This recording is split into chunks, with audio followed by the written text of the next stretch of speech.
12월 17일 주일 예배에 오신 여러분을 주님의 이름으로 환영합니다. 이제 다 같이 경건한 마음으로 예배를 드리도록 하겠습니다. 내가 붙드는 나의 종, 내 마음에 기뻐하는 자, 곧 내가 택한 사람을 보라.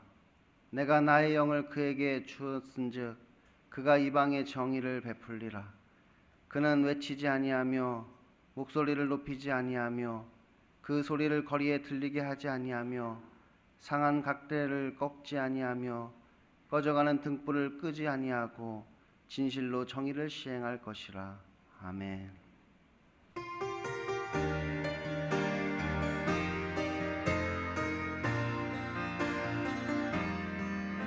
내가 누려왔던 모든 것들이, 내가 지나왔던 모든 시간이, 내가 걸어왔던 모든 순간이 당연한 것 아니라 은혜였소. 모든 것이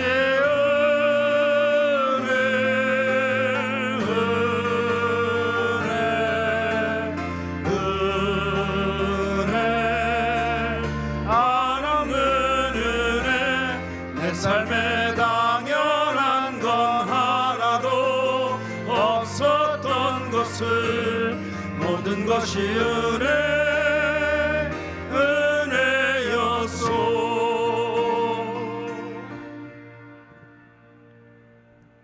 거룩하시고 존귀하신 하나님 우리 아버지, 우리를 하나님의 자녀로 삼아주시고 오늘 이렇게 하나님 앞에 나와 전심으로 예배하게 하시니 감사합니다. 우리를 죄와 사망에서 구원하신 하나님을 예배합니다. 오직 하나님께서 홀로 영광 받아 주옵소서.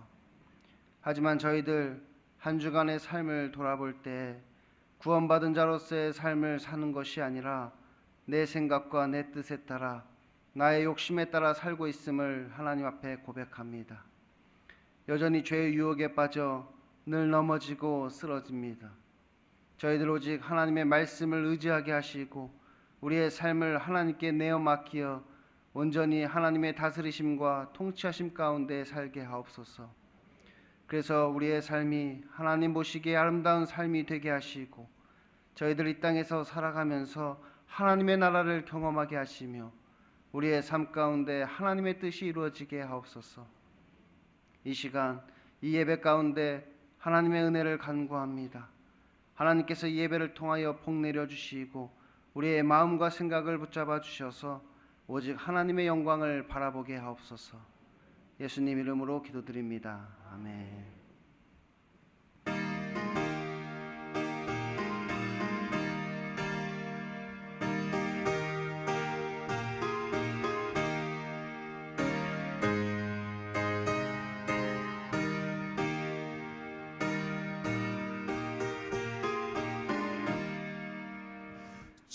즐겁게 안식할 날, 반갑고 좋은 날, 내 맘을 편케 하니 즐겁고 기쁜 날, 이 날에 천하 만민 가보자 앞에서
나는 전능하신 아버지 하나님 천지의 창조주를 믿습니다. 나는 그의 유일하신 아들 우리 주 예수 그리스도를 믿습니다. 그는 성령으로 잉태되어 동정녀 마리아에게서 나시고 본디오 빌라도에게 고난을 받아 십자가에 못 박혀 죽으시고 장사된 지 사흘 만에 죽은 자 가운데서 다시 살아나셨으며 하늘에 오르시어 전능하신 아버지 하나님 우편에 앉아 계시다가 거기로부터 살아있는 자와 죽은 자를 심판하러 오십니다. 나는 성령을 믿으며 거룩한 공교회와 성도의 교제와 죄를 용서받는 것과 몸의 부활과 영생을 믿습니다. 아멘.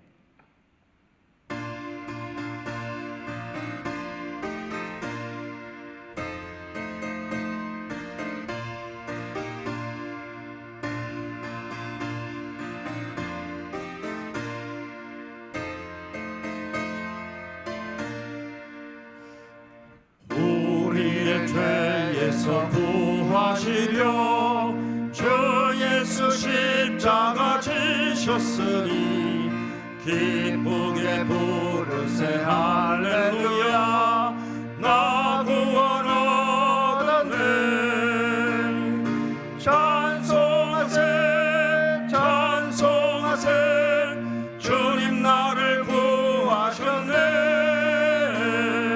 찬송하세 찬송하세 주가 구원하셨네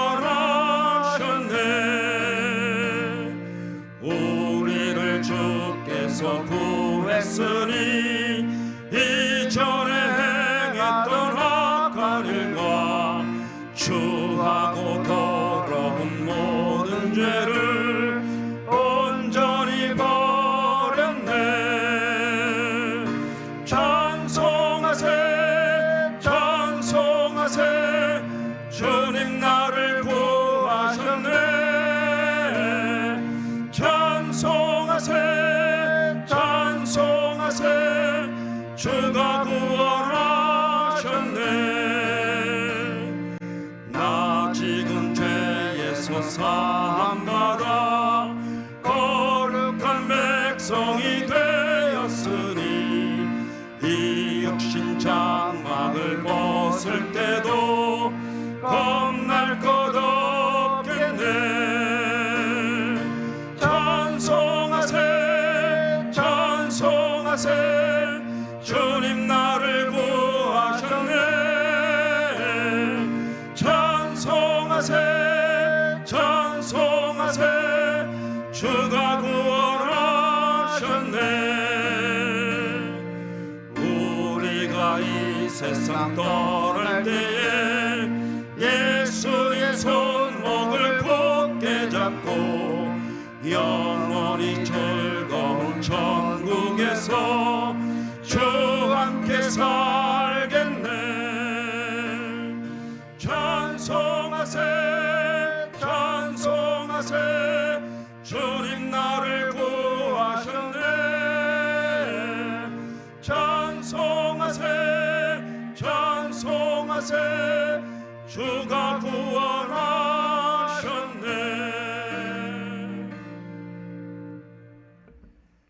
세상의 모든 주권자이시며 우리들의 생사화복을 주관하시는 하나님 아버지, 아버지의 크신 사랑과 은혜에 감사를 드립니다. 큰 비전과 도전의 마음가짐으로 시작했던 2023년도가 빨리도 지나가고 있습니다. 여러모로 어려움과 시련이 많았던 지난 1년 동안 아버지께서는 우리와 늘 함께 하시며 우리의 삶을 인도하시고 우리들이 필요로 하는 모든 것들을 적절한 시기에 알맞게 채워주신 사랑의 이 모든 것이 하나님 아버지의 크신 은혜임을 알아 진심으로 감사를 드립니다. 또한 우리 교회가 연초에 계획하였던 여러 부문들이 부족했지만 은혜 가운데 진행되게 하시고 이 어려운 시기에 200여 명 가까운 소중한 새가족을 보내주시고 각 기간마다 고루 부흥성장케 하여 주셨으니 진심으로 감사를 드립니다. 이제 1년을 마무리하면서 연초에 계획하고 실천했던 것들을 면밀히 점검하여 부족했던 부분은 더욱 개선하고 잘된 것은 더욱 개선 발전시키며 2024년도에 새로운 표에 의거하여 실천 계획을 잘 수립하여 새해에는 여러모로 올해보다 발전된 모습과 성숙된 신앙의 결실로 아버지께 영광 돌리는 새로운 한 해가 되게 하옵소서.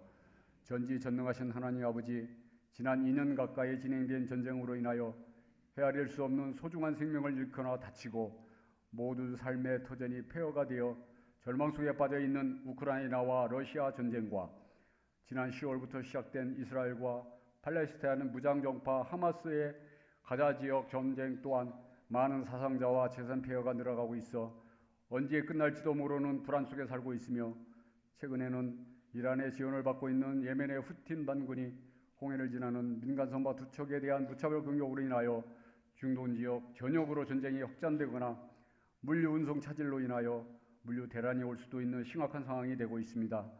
전지전능하신 하나님 아버지께서 이들에게 긍휼을 베푸시고 간섭하시어 좋은 타협 속에 하루속히 전쟁이 끝나고 새로운 삶을 살 수 있는 시간이 속히 오게 하옵소서. 자비로우신 하나님 아버지, 우리 민족을 위하여 기도합니다. 아직 끝나지 않았고 언제 끝날지 모르는 전 세계적 여러 어려운 경제 환경 요인으로 인하여 각 나라들은 동반자적 공생관계가 아닌 자국 이익을 위한 전쟁과 경제 패권 다툼 영향으로 국내외 경제는 무척 불안하고 국내 서민 경제는 모든 부분에서 너무 어려운 시기입니다. 국가의 무역 수지는 적자가 누적되어 가고 서민들의 부채도 늘어 파산하는 소상공인들이 많아져서 사회적 문제로 대두되고 있는 안타까운 상황입니다. 지난 1년을 돌아보면 이러한 국가적 위기 상황에서도 정치권과 대통령, 의정가들은 국민들의 삶을 향상시키기 위한 상생과 협력의 정치보다는 자기 집단의 이익만 추구하는 혼란스럽고 안타까운 상황입니다.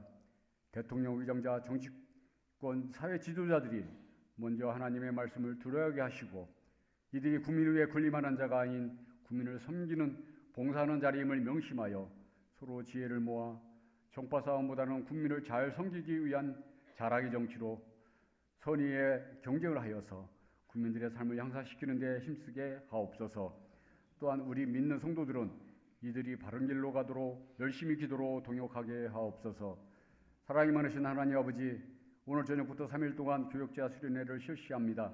가고 오고 하는 길 안전하게 지켜주시고 2024년도 목회 계획을 수립함에 있어 기도로 잘 준비케 하시고 은혜 충만한 가운데 계획이 잘 수립되어 새해에는 우리 교회 모든 부서와 기관이 한 단계 부흥 성장과 더불어 성도들의 믿음이 더욱 성숙해지고 모든 일에 합심 협력하여 우리 교회에 주신 교회 사명을 효율적으로 실천함으로 잘했다 칭찬받고 하나님 아버지께 영광 돌리는 한 해가 되어서 되게 하옵시고 오늘 이후 올해 남은 교회 행사도 감사 속에 은혜롭게 진행되게 하옵소서. 능력이 많으신 하나님 아버지, 이 시간 담임 목사님을 통하여 아버지의 귀한 말씀을 듣습니다.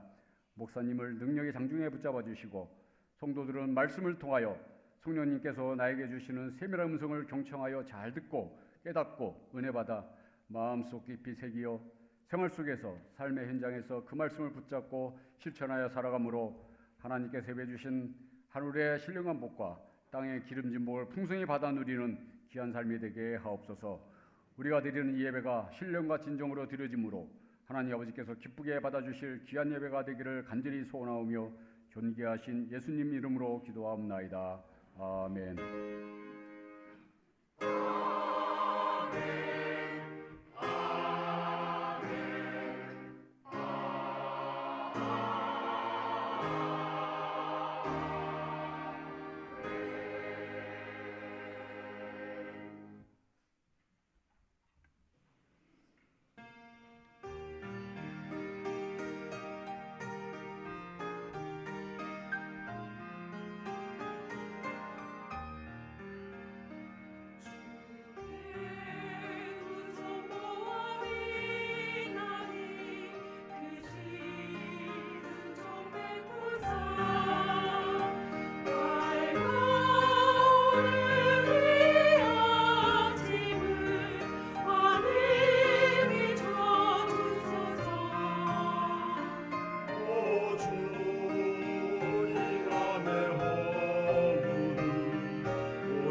우리를 인도하시고 우리를 구원하시는 하나님 우리 아버지, 이 시간 하나님을 예배하면서 하나님께 귀한 예물을 거룩하게 구별하여 드리오니 아버지 이것을 기뻐 받아 주옵소서. 특별히 여러 작정 헌금과 감사 헌금을 드립니다. 드리는 손길 기억하여 주시고 한량없는 은혜를 베풀어 주옵소서.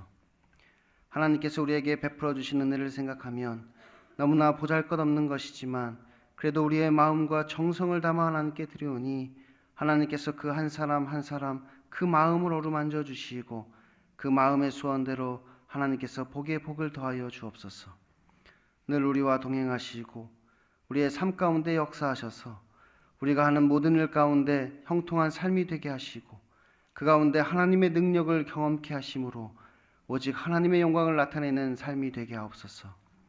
이 물질을 맡은 자 하나님의 신실한 청지기가 되게 하여 주시고 이 헌금이 쓰여질 때마다 하나님의 능력이 나타나게 하셔서 구원의 복음이 땅끝까지 증거되고 하나님의 나라가 온 세계로 확장되게 하옵소서.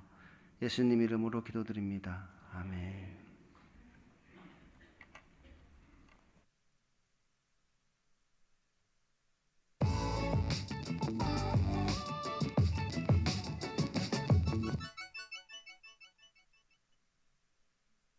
안녕하세요. 11월 셋째 주 소망 뉴스를 전해드리겠습니다. 첫 소식입니다. 어제 청년부 주관으로 연탄 나누기 행사가 은혜 가운데 잘 마쳤습니다. 총 5,000장 중에 2,000장의 연탄을 65명이 참여하여 배달 봉사를 하였습니다. 후원하시고 협력해 주신 모든 분들께 감사를 드립니다. 주님의 사랑이 당신을 통해 온 세상 가운데 전해지기를. 주님은 나무 당신은 가지니 사랑의 열매 맺기에 축복해요.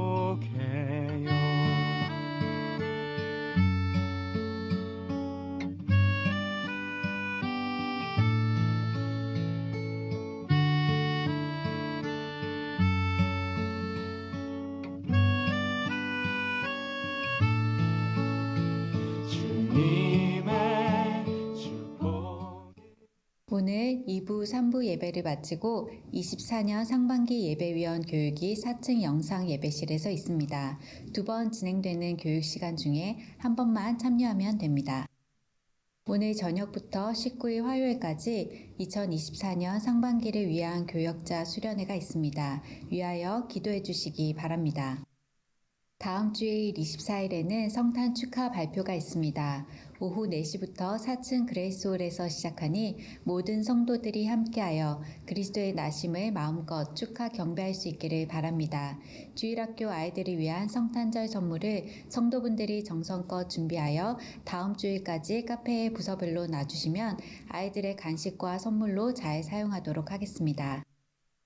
성탄절 예배가 25일 오전 11시에 연합으로 드립니다. 소망의 식구들이 함께 모여 온 마음을 다해 예배하고 그리스도의 나심을 기뻐하며 축하하시기 바랍니다. 24일 주일 성탄 축하 발표, 25일 월요일 성탄절 연합 예배를 드리며 그리스도의 나심을 기뻐하며 감사한 마음으로 정성스럽게 헌금하시기 바랍니다. 피택자들을 위한 교육이 3층 찬양대실에서 있습니다. 교육에 잘 참여해 주시기 바라고 예배와 경건 생활을 본을 보이는 피택자들이 되시기 바랍니다. 2023년의 표현은 신성한 성품에 참여하라이고 12월의 주제는 인내와 끈기입니다. 이번 달에는 성경에서 말하는 인내와 끈기를 잘 배워서 하나님의 뜻을 이루는 자가 되시기 바랍니다. 매주 화요일 저녁 9시부터 줌으로 인도자 교육이 있습니다. 하나님의 말씀을 잘 배워서 잘 가르치고 나눌 수 있기를 바랍니다. 2024년 주일학교 교사를 모집합니다.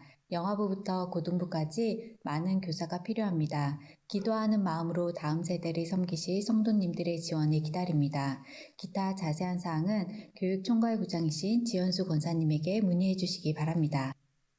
2024년 주일 떡 섬김을 원하시는 분은 1층 게시판에 기록해 주시기 바랍니다. 본인과 가족들의 기념일에 성도들을 그리스도의 사랑으로 섬기면 좋겠습니다. 2024년 주일 헌금 특송을 원하시는 분은 1층 게시판에 기록해 주시기 바랍니다. 보다 풍성한 은혜가 임하는 예배가 될 수 있도록 많은 신청 바랍니다.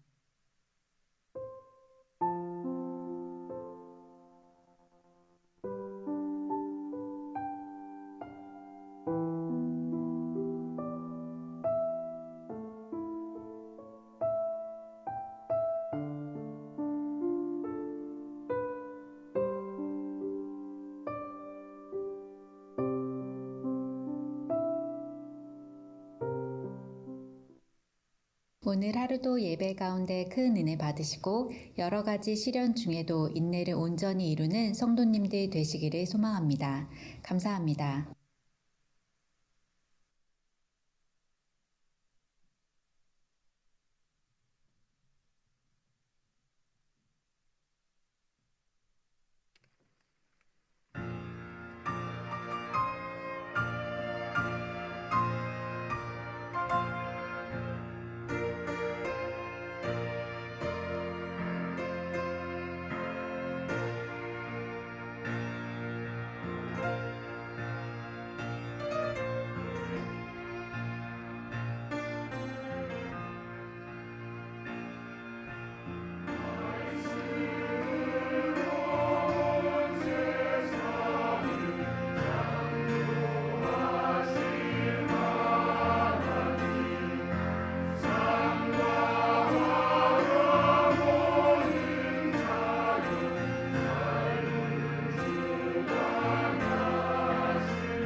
어제 우리 청년부 주관으로 연탄 나누기 행사를 했는데 여느 때보다도 더 많은 후원을 해주셔서 5,000장의 연탄을 우리가 사서 기증을 할 수 있게 되었고 그 가운데 2,000장을 우리가 직접 배달을 했습니다. 이 일을 위해서 수고해 주신 우리 모든 분들, 특별히 참여해서 연탄을 한 장 한 장 이렇게 어르신들에게 나누어 드린 우리 65명의 참여자들에게 깊은 감사의 말씀을 드립니다. 그리고 24일 날 다음 주일입니다. 우리 성탄 축하 예배가 있을 것인데 24일뿐만 아니라 25일에도 마찬가지입니다. 이틀 동안 우리가 성탄 축하 예배를 드리게 될 것인데 24일에 오실 때에는 여러분들이 아이들에게 줄 그런 선물들을 좀 사가지고 오시면 좋겠어요. 한 사람도 빠짐없이 다 모든 어르신분들은 과자를 사오시든지 안 그러면 뭐 과일을 사가지고 오시든지 이런 것을 손에 들고 오셔서 1층 그 카페가 있습니다. 그 카페 안에 들어가시면 영아부부터 시작을 해서 이렇게 구분을 해 두었을 거니까 영아부에 해당하는 자녀들, 손자들이 있으면 그곳에다가 여러분들이 가지고 온 선물을 갖다 두시면 우리 영아부 교사들이 그것을 다 취합을 해서 분리하고 나누어서 여러분들의 손자들, 손녀들에게 그리고 자녀들에게 선물로 드리도록 하겠습니다. 그러니까 나에게 손자, 손녀 아니면 자식들이 없다 할지라도 여러분들이 아이들에게 성탄 선물을 준다 이런 의미로 여러분들이 맛있는 과자, 좀 좋은 그런 과자, 이런 과자와 그리고 과일들을 사오셔서 제공을 해주시면 대단히 감사하겠습니다. 그래서 24일 날도 줄 수 있을 정도로 그리고 25일 날도 줘야 되니까 24일과 25일에 아이들에게 나누어 줄 수 있을 정도의 양을 여러분들이 제공해 주시면 대단히 감사하겠습니다. 이번 주 토요일에 우리 교회의 청년 둘이 결혼을 합니다. 여러분들 많이 참석해서 축하해 주시기를 바라고요. 그리고 우리 가운데 모친이 소천에서 슬픔 중에 있는 유족들이 있고요. 그리고 권옥분 권사님이 소천에서 모든 장례 일정을 마쳤는데 여러분 이런 분들도 가족들 보시면 여러분들 위로해 주시기를 바랍니다. 그리고 그 차량부에서 광고 요청이 있는데요.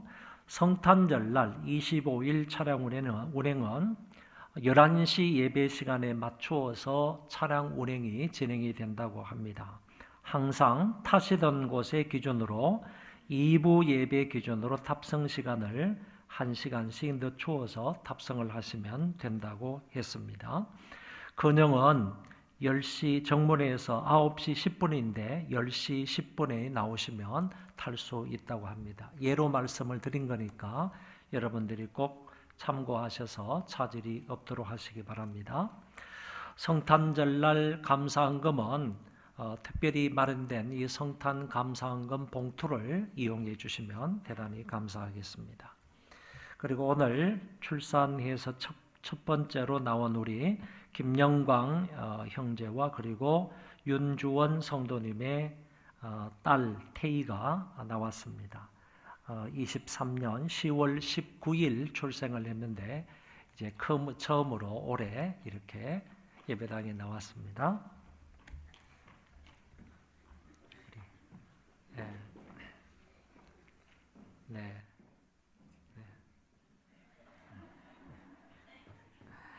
아들은 태호고요. 둘째는 태희입니다. 제가 하나 됩니까?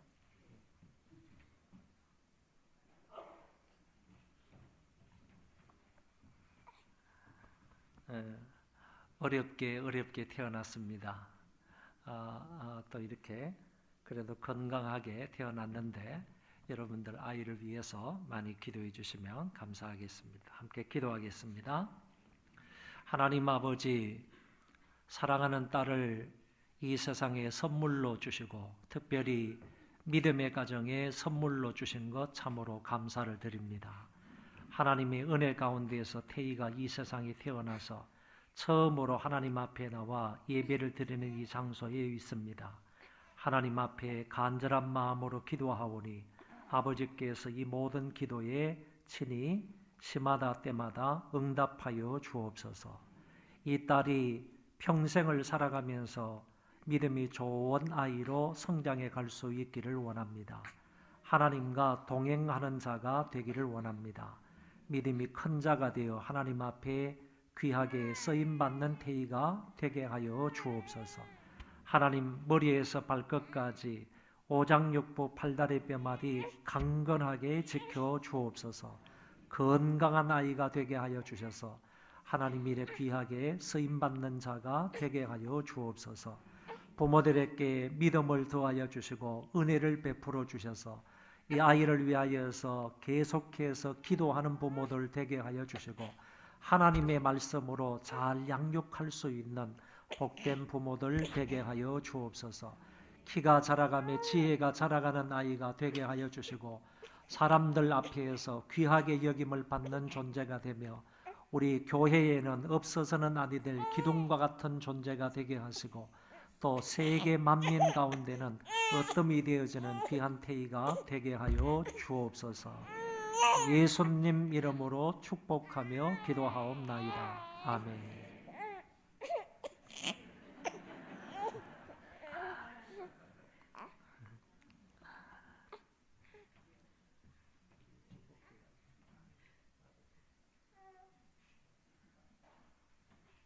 아이를 데리고 나올 때는 좀 젖 좀 많이 먹이고 그렇게 데리고 나왔어요. 자, 축하합니다. 박수로.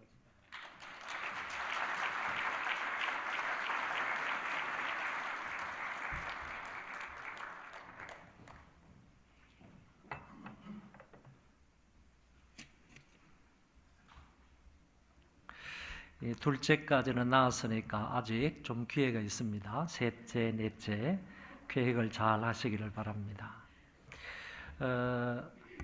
우리 교회는 참 이런 게 좋은 것 같아요. 교회 안에서 저렇게 만나가지고 또 결혼을 하고 그리고 자식들을 낳고 또 가정을 이루고 행복하게 살아가는 이런 모습들이 너무나 좋습니다. 이번 주에도 이번 주 토요일에도 그런 커플의 결혼식이 있으니까 여러분들 많이 참석해서 축하해 주시기를 바랍니다. 하나님 말씀 보겠습니다. 야고보서 1장 1절에서 4절입니다.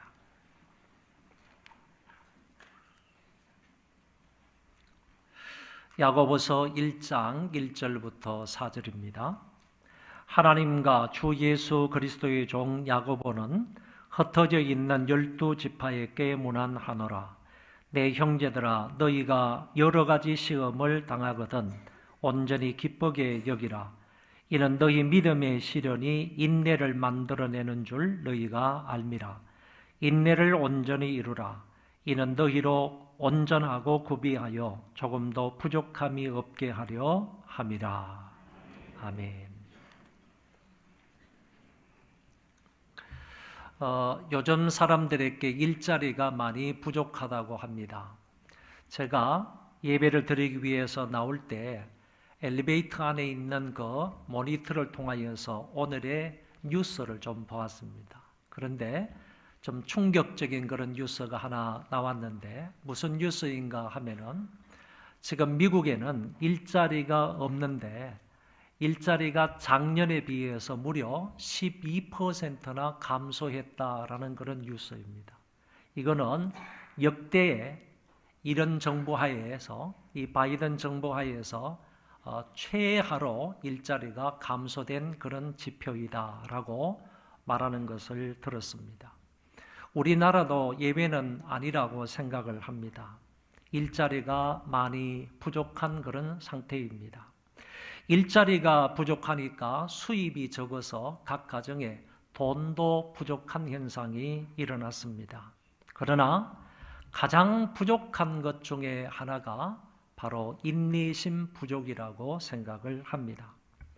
까딱하면 젊은 사람들이 폭발을 하고요. 까딱하면 좌절하고 까딱하면 자기의 목숨을 쉽게 끊어버리는 일이 허다합니다. 그래서 현 우리나라에서는 묻지마 사건도 많이 일어나고 젊은 사람들의 자살률도 세계 수준으로 높아 있습니다. 유명한 국내 유수한 대학교에서 학생들이 성적을 비관하여 자살하는 사건도 많이 일어났습니다. 물론 공부에 처지는 학생들이 학점의 부담을 이기지 못하고 극단적인 행동을 하기는 하겠지만 어른들이 보기에는 인내심이 참 부족하다 하는 생각을 지울 수가 없습니다. 이것뿐만 아니라 애인에게 실연을 당했다고 삶을 포기하기도 하고 군대에서 상사에게 기합을 좀 심하게 받았다고 자기의 삶을 포기하는 청년들도 있고 연예인들이 비난하는 악플을 참지 못하여서 쉽게 자살하기도 합니다. 그래서 혹자는 이 시대를 가리켜서 인내 결핍의 시대다 이렇게 말합니다. 성경도 이 시대를 가리켜 조급하며 감사하지 못하며 무정하며 인내하지 못하는 시대라고 규정해서 말하고 있습니다. 그러나 예수 믿는 사람들은 하나님의 오래 참으심과 그리스도의 십자가를 참으심을 본받아서 환난과 고난 중에도 욥처럼 오래오래 인내하며 또한 하나님의 뜻을 온전히 이루기까지 길이 참는 자들이 되시기를 바랍니다. 오늘은 야고보 선생이 말하는 인내를 온전히 이루라 하는 말씀을 통하여 은혜를 나누기를 원합니다. 하나님의 말씀을 사모함으로 경청하시면 하나님은 반드시 저와 여러분들에게 깨달음과 도전과 은혜를 베풀어 주실 것입니다. 본문 1절 말씀을 보시면 야고보서의 저자가 누구이며 누구에게 이 편지를 쓰고 있는지를 명확하게 밝혀주고 있습니다. 하나님과 주 예수 그리스도의 종 야고보는 흩어져 있는 12지파에게 문안하노라. 본서의 저자가 야고보임을 분명하게 밝혀주는데 성경에 야고보라는 이름이 적어도 4명 이상 나타나기 때문에 과연 어떤 야고보가 본서의 저자일까 궁금하기 그지 없습니다. 가장 유력한 사람은 2사람인데 그중 한 사람은 예수님의 12제자 중에 하나인 세베대의 아들 야고보이고 다른 한 사람은 주님의 형제, 주님의 동생 야고보입니다. 먼저 언급한 12제자 중에 하나인 이 세베대의 아들 야고보는 사도행전 12장의 말씀을 읽어보면 AD 44년에 유대 분봉왕 아그리빠 1세에 의해서 순교를 당하게 됩니다. 그러나 대부분의 학자들은 이 본서가 야고보서가 AD 46년 이후에 기록되었을 것으로 보기 때문에 세베대의 아들 야고보가 본서의 저자가 아니다 하는 점을 알 수 있습니다. 그렇다면 바울의 교리를 잘못 이해한 유대인 성도들에게 믿음에 따른 행함을 강조하고 있는 이 서신은 바로 주님의 동생 야고보가 기술했다라고 말할 수 있습니다. 그 사람은 예루살렘 총회의 의장격으로 교회의 지도자적 역할을 했고 또한 사도행전 21장과 갈라디아서 2장에 나타난 그의 실천적 신앙이 야고보서의 주장과 일치한다는 사실을 보아서도 야고보가 저자이다라고 말할 수 있습니다. 그래서 본서의 저자는 예수님의 친동생 야고보가 야고보서를 기록했다 이렇게 볼 수 있습니다. 야고보는 자기에 대하여 이렇게 말합니다. 하나님과 주 예수 그리스도의 종이라. 그는 하나님과 그리스도를 동격으로 취급을 하면서 곧 그리스도가 하나님이심을 나타내면서 그리스도의 신성을 드러내고 있는 것입니다. 자기 육신의 형이었던 예수 그리스도를 하나님으로 믿고 따르고 섬기고 있는 야고보의 모습을 보여준다는 것입니다. 그리고 사도 바울이 이 야고보를 가리켜서 교회의 기둥과 같은 존재다라고 표현을 했는데, 그런데 오늘 본문에서 이 야고보는 자신을 가리켜 하나님과 그리스도의 종이다라고 표현을 한 것입니다. 야고보는 자신이 주의 형제라는 말로 불리기보다는 그리스도의 종이다, 하나님의 종이다, 이런 말로 불리어지기를 더 원했던 것 같습니다. 그 사람 야고보가 누구에게 편지를 쓰고 있습니까? 바로 흩어져 있는 12지파에게 문안하는 것을 볼 때에 사방팔방으로 흩어져 있는, 다시 말해서 유대 땅을 넘어서 아시아와 유럽 전역에 믿음 때문에 흩어져 있는 그 성도들이 본서의 수신자가 된다는 사실을 알게 됩니다. 이들은 원래 유대인이었으나 예수님을 믿어 기독교인들이 된 사람들입니다. 이들을 다른 성경에서는 할례받은 기독교인들이다 이렇게 표현을 합니다. 기독교인은 할례를 받을 필요가 없는 사람들입니다. 기독교인이 되고 나서 할례를 받을 필요가 없는 사람들인데, 이 기독교인들이 할례를 받았다는 말은 이미 기독교인이 되기 이전에 유대인이었다라는 얘기가 되는 것입니다. 유대인으로서 할례를 받은 그 사람들이 예수 그리스도의 복음을 들어서 예수 그리스도를 믿고 따르는 유대인 기독교인을 가리켜서 할례받은 기독교인이다 이렇게 표현을 하는 것입니다. 이들은 유대 땅을 떠나서 아시아를 넘어서 유럽 일대에 흩어져 살고 있었던 것입니다. 사도 베드로도 동일한 대상자들에게 편지를 보내면서 그 흩어져 있는 유대 기독교인들에 대해서 이렇게 말합니다. 그들은 본도, 갈라디아, 갑바도기아, 아시아와 비두니아에 흩어진 나그네들이다. 바로 야고보가 편지를 쓰는 그 대상자들이 베드로가 편지를 쓴 그 대상자들하고 동일한 대상자들이었다는 말입니다. 야고보서의 수신자들도 바로 이들이었다고 볼 수 있는 것입니다. 아마도 이들은 스데반의 순교 이후 그 핍박을 피해서 여러 곳으로 흩어져서 신앙을 지켰던 유대 기독교인들이었다고 볼 수 있습니다. 넓은 지역에 흩어져 신앙생활하는 그 성도들에게 오늘 주님의 동생 야고보는 이렇게 권면을 합니다. 내 형제들아, 너희가 여러 가지 시험을 당하거든 온전히 기쁘게 여기라. 이런 너희 믿음의 시련이 인내를 만들어내는 줄 너희가 알미라. 우선 여러 가지 시험을 당하거든 온전히 기쁘게 여기라고 하셨습니다. 초대교회 당시에는 유대 지역에서뿐만 아니라 아시아와 유럽 지역에서도 마찬가지로 믿는 신앙 때문에 여러 가지 시련과 환난과 고난과 핍박을 당하였습니다. 2절에서 말하는 여러 가지 시험은 3절에서 말하는 믿음의 시련과 같은 의미의 말입니다.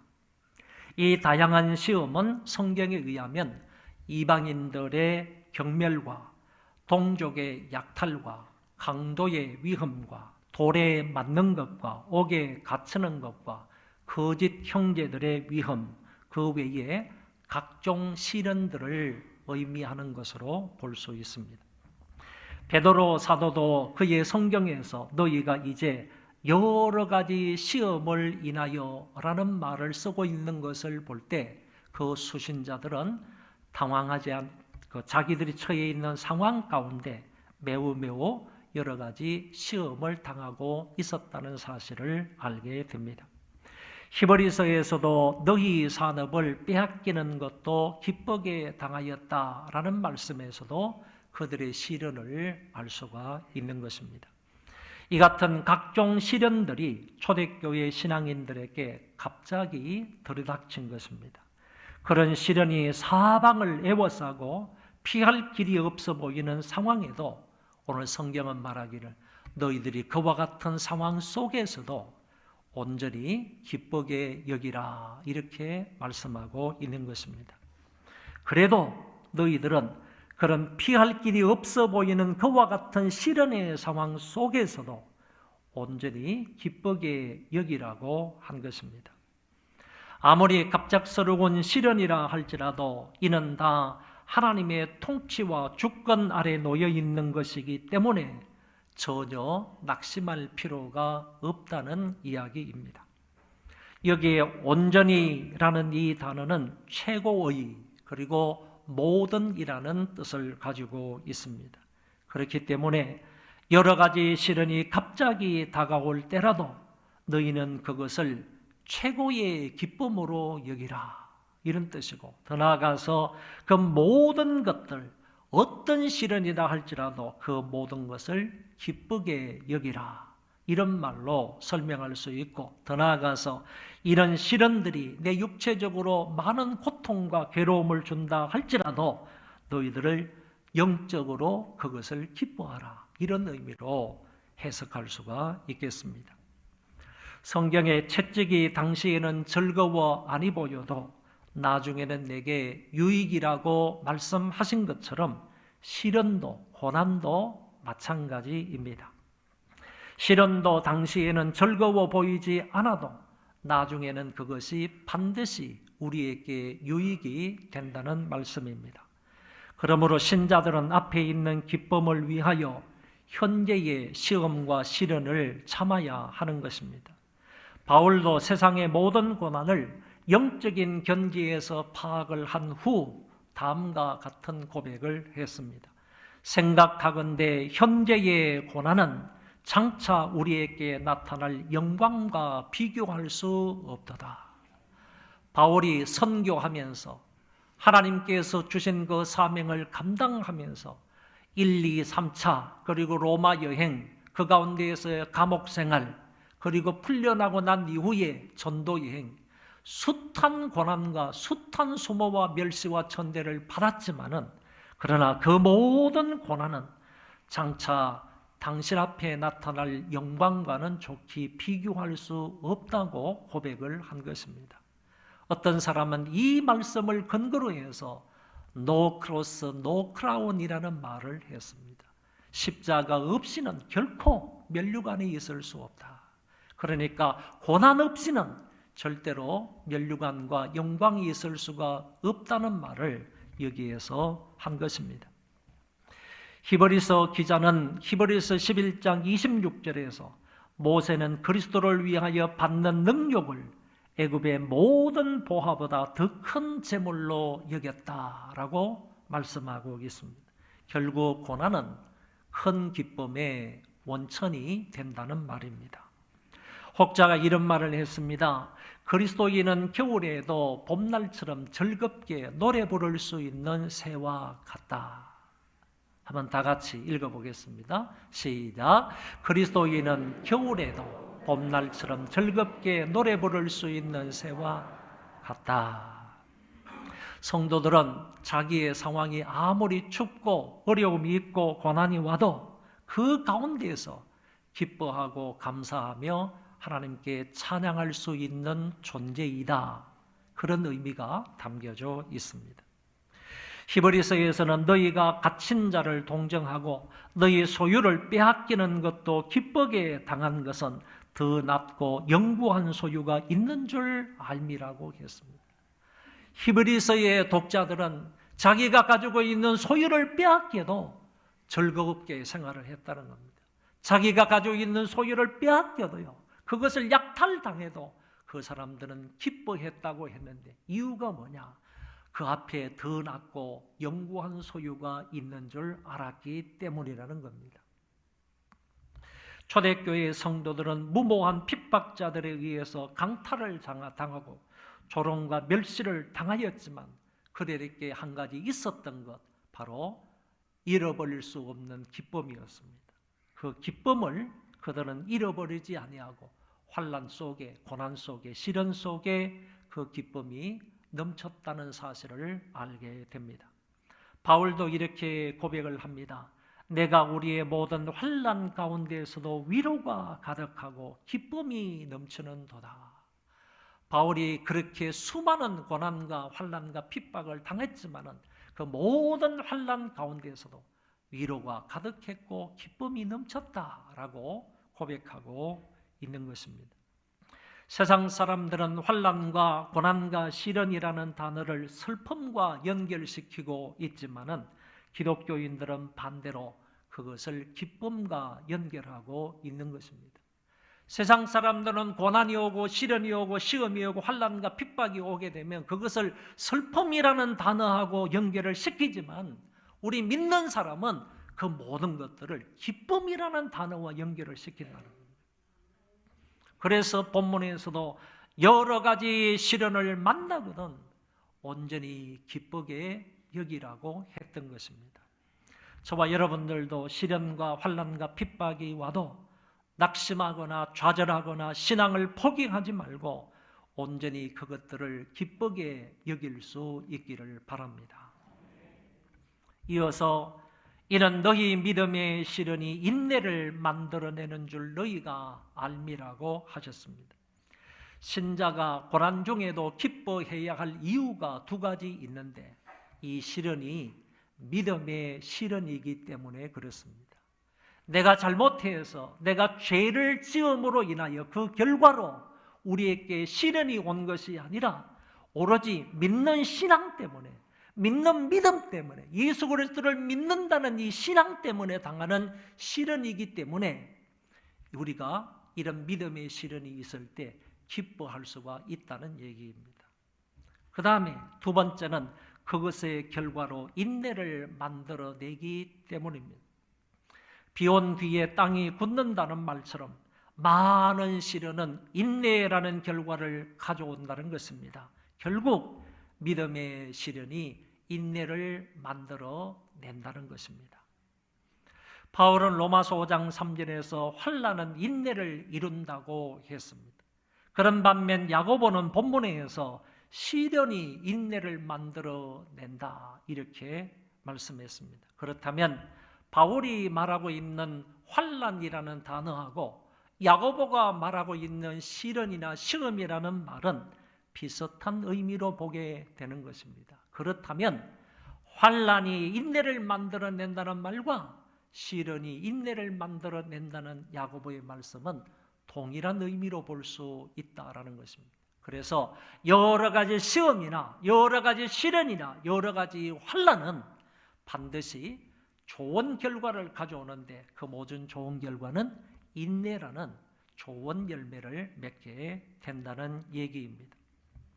사실 고난과 시련은 오히려 불평불만의 이유가 될 수밖에 없을 것인데 오히려 역설적으로 오늘 본문에서는 시련이 인내를 만들어낸다고 말씀하고 있습니다. 어떤 사람이 다음과 같은 말을 했습니다. 악인에게 있어서 모든 상황은 올무가 될 수가 있다. 악한 사람에게는 하나님을 떠나 있는 사람들에게는 모든 상황이 올무가 될 수 있다는 겁니다. 좀 잘 되면 그것으로 인하여 교만하여 타락할 수가 있고 좀 안 되면 그것으로 인하여 낙심하기 쉽다.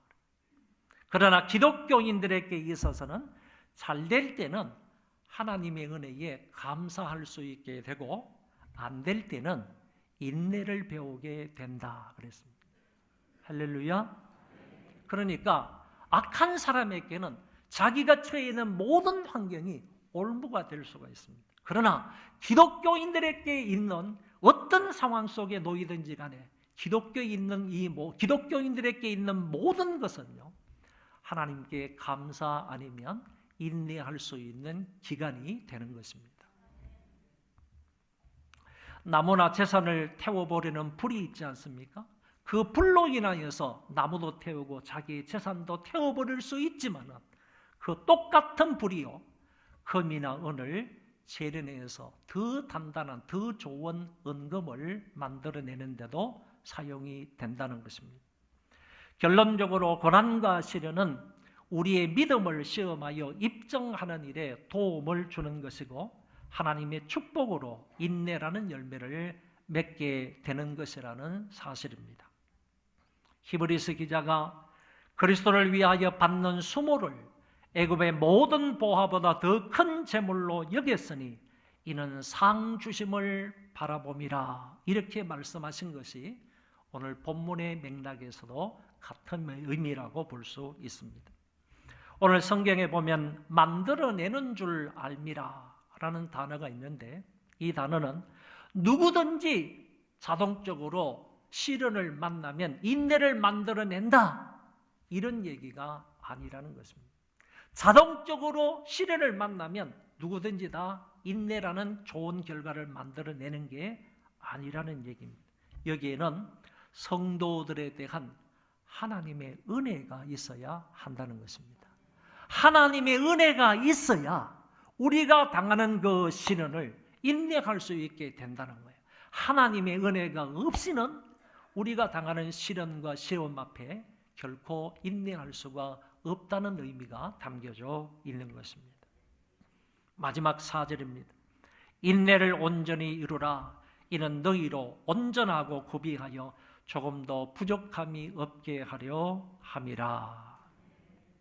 여기에 온전히, 인내를 온전히 이루라 라고 했을 때 온전히라는 이 말의 뜻은 어떤 의미인가 하면은 인내가 충분히 발휘될 때까지 이런 의미를 가지고 있고 또 달리 말하면 더 이상 인내할 필요가 없을 때까지 이런 의미가 담겨져 있습니다.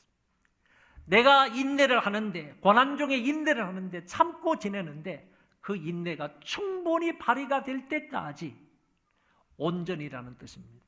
그리고 더 이상 인내가 필요 없을 때까지 그때가 바로 온전히라는 단어를 쓴다는 겁니다. 그래서 인내를 온전히 이루라. 더 이상 인내가 필요 없을 때까지 인내하라 하는 말씀으로 이해할 수가 있습니다.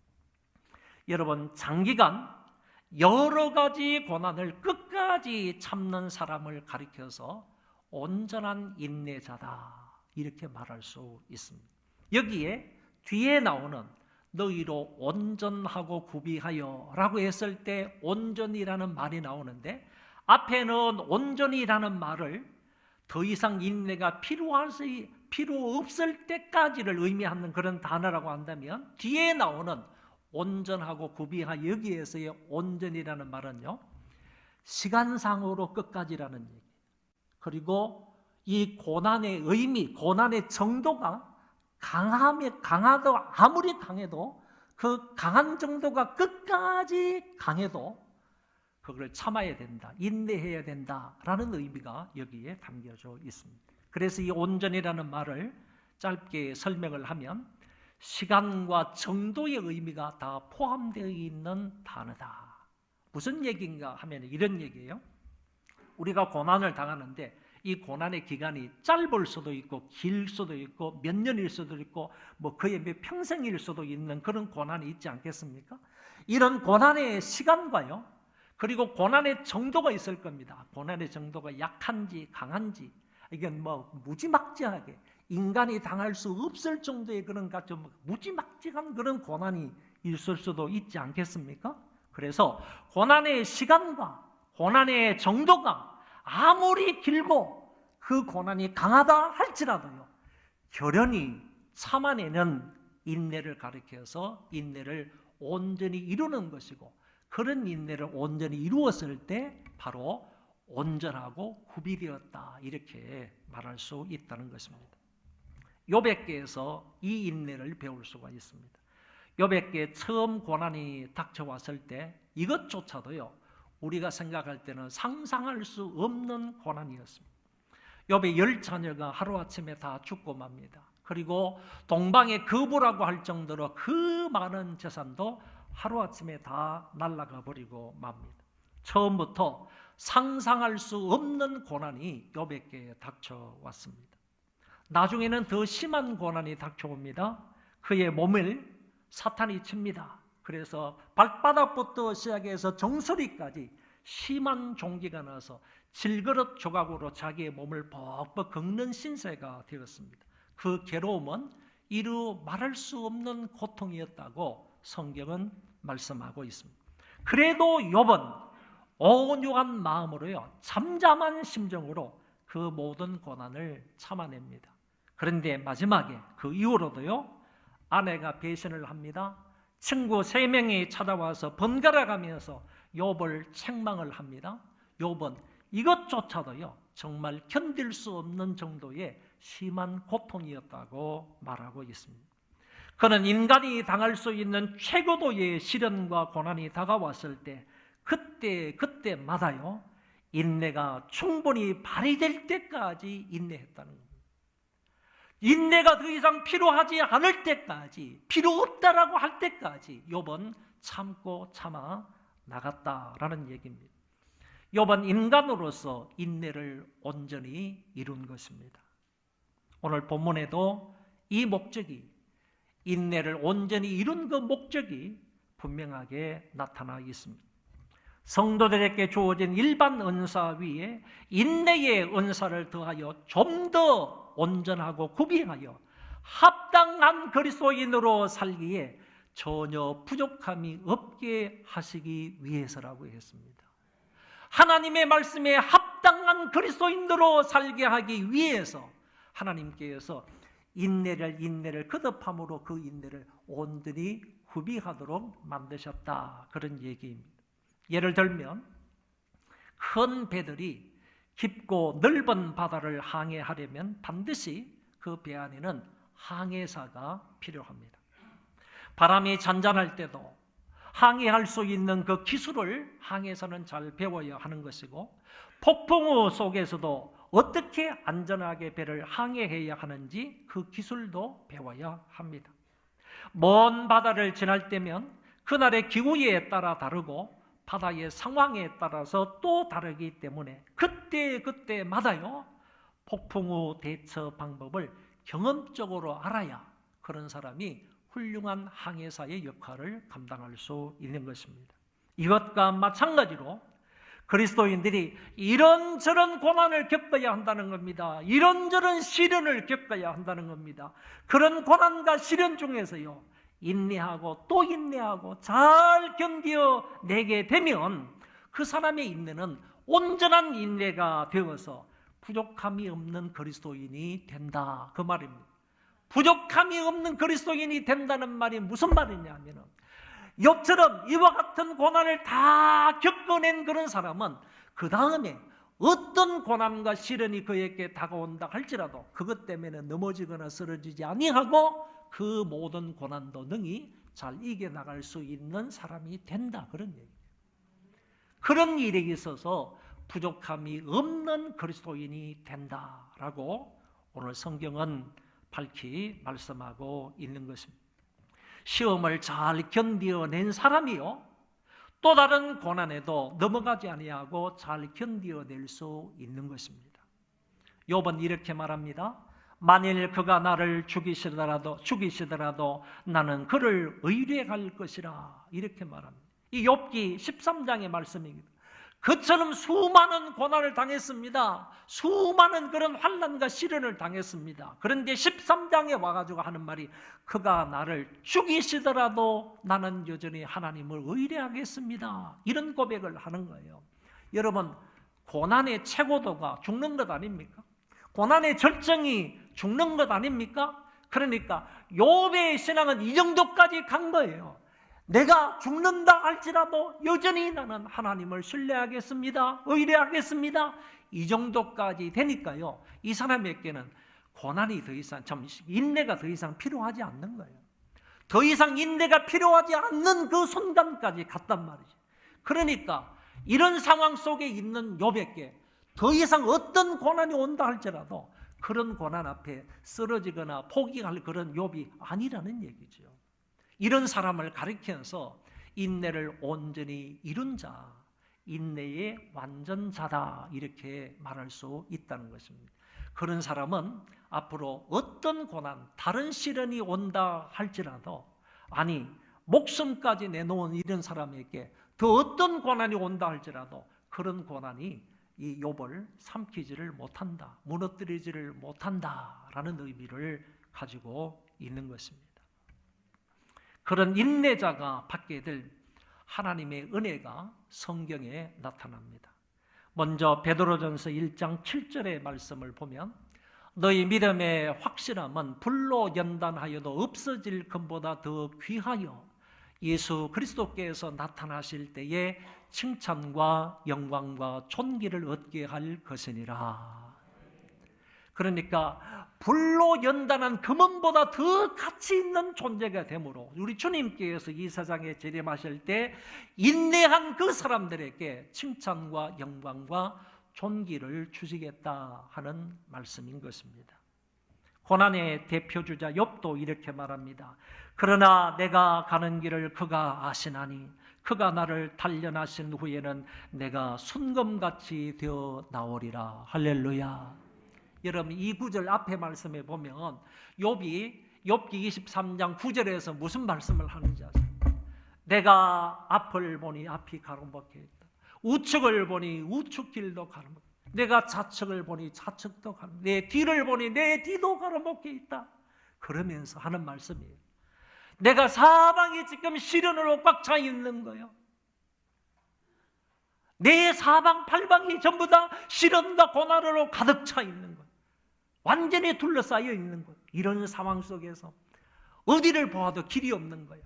그러면서 욥이 하는 말이 그러나 내가 가는 길을 우리 하나님께서 아신다. 하나님께서 이 상황 가운데서도 내 길을 인도하실 것이다 그 말이죠. 그가 나를 단련하신 후에는 내가 정금같이 나오리라. 순도 100%의 금으로 나오리라. 그런 존귀한 자로 나오리라. 하나님께서 귀하게 보시는 순결한 자로 나오리라. 이렇게 고백하고 있는 그런 모습을 볼 수 있습니다. 여러분 단련과 이런 고난의 결과는요, 인내의 결과는 이런 멋진 하나님의 은혜가 있다 하는 점을 알게 됩니다. 마지막 스가랴 선지자가 이렇게 말합니다. 다 같이 한번 읽겠습니다.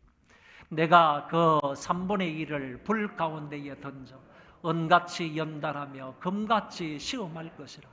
그들이 내 이름을 부르리니 내가 들을 것이며 나는 말하기를 이는 내 백성이라 할 것이요 그들은 말하기를 여호와는 내 하나님이시라 하리라. 아멘. 세상 말세가 되면요, 그 사람 3분의 1을 하나님께서 연단을 하셨네요. 이 세상 모든 사람들 가운데서 3분의 1을 연단해가지고 금같이 아주 순결한 자로 만들겠다고 하시는 거예요. 연단을 거친 사람, 인내에서 거친 사람에게 대해서 하나님께서 말씀하시기 이들은 내 백성이다. 그들이 말하기를 여호와 하나님은 나의 하나님이십니다. 이런 고백을 하게 된다는 겁니다. 이게요, 성경 가운데서 가장 위대하고 가장 종국적인 복이에요. 하나님께서 우리 보고요, 너는 내 백성이다. 인내해서 그 과정을 잘 거친 사람, 불로 연단해서 그 과정을 거친 사람, 인내한 사람들에게 이제 너는 내 백성이다. 이렇게 말씀하시는 게요, 종국적인 축복의 말씀이에요. 그리고 그 백성들은요, 하나님을 가리켜서 여호와는 나의 하나님이시라. 이게 궁극적인 축복이라, 영원한 복이라니까요. 우리는 하나님의 백성이 되는 것이고 하나님은 우리를 기르시는 목자가 된다는 말씀입니다. 이런 축복의 말씀을 스가랴가요 이미 구약 성경에서 말씀하고 있다는 것입니다. 그리스도의 엄숙한 심판의 날에 하나님은 온 세상 앞에서 성도들의 믿음을 의롭다고 선포하시고 모든 성도들의 그 머리에 인내의 면류관을 씌워 주실 것입니다. 그렇기 때문에 그 이전에 이 세상에서 성도들은 시련과 환난 가운데 두시기도 하신다는 말씀입니다. 오늘 말씀을 정리하겠습니다. 하나님은 당신의 백성들이 유대에서 출발하여 넓은 아시아와 유럽 일대에 흩어져서 신앙생활을 하는 그 자들을 야고보라는 당신의 종을 통하여 말씀으로 위로 격려해 주신 것입니다. 그것도 다양한 시련과 환난을 당하고 있는 그들을 하나님께서 당신의 말씀으로 이렇게 위로하고 격려하고 권면하신 것입니다. 그리고 이 편지를 받는 성도들의 입장에서 생각을 한다면 자기들은 지금 믿는 것 때문에 신앙을 가졌다는 그 한 가지 이유만으로 주위의 이방인들과 유대인들로부터 다양한 핍박과 환난과 착취와 억압과 조롱과 멸시를 받고 있고 이런 것 때문에 먹고 살기도 힘들고 정말 비참한 환경 속에서 살아가고 있는 것입니다. 그런 시련과 고난의 연속 가운데 살아가고 있는 자들에게 여러 가지 시험이 있더라도 인내하라고 말씀하셨고 그 인내를 온전히 이루면 온전하고 구비하여 조금 더 부족함이 없게 된다는 말씀을 하나님이 그들에게 주신 것입니다. 이 말씀은 고난과 시련 중에 믿음을 지키며 인내하고 또 인내하던 그 그리스도인들에게 큰 위로와 격려와 힘과 용기가 되었을 것입니다. 이제 이 말씀을 따라 저와 여러분들도 어떤 어려움과 고난이 있더라도 초대교회 신자들이 인내한 것처럼 끝까지 인내함으로 또 다른 시련과 고난이 와도 인내하기에 조금 더 부족함이 없는 성숙한 신자들이 다 되시기를 바랍니다. 우리 그 자리에 다 일어나셔서 우리 이 가스펠송을 2번 부르도록 하겠습니다.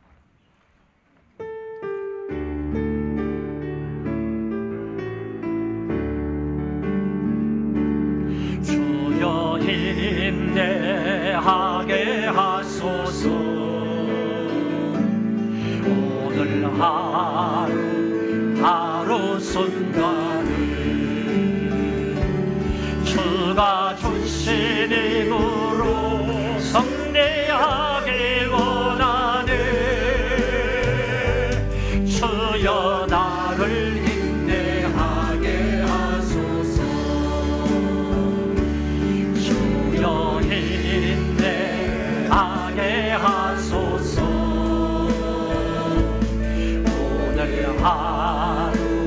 하루 순간 주가 주신 힘으로 성례하길 원하네. 주여 나를 인내하게 하소서.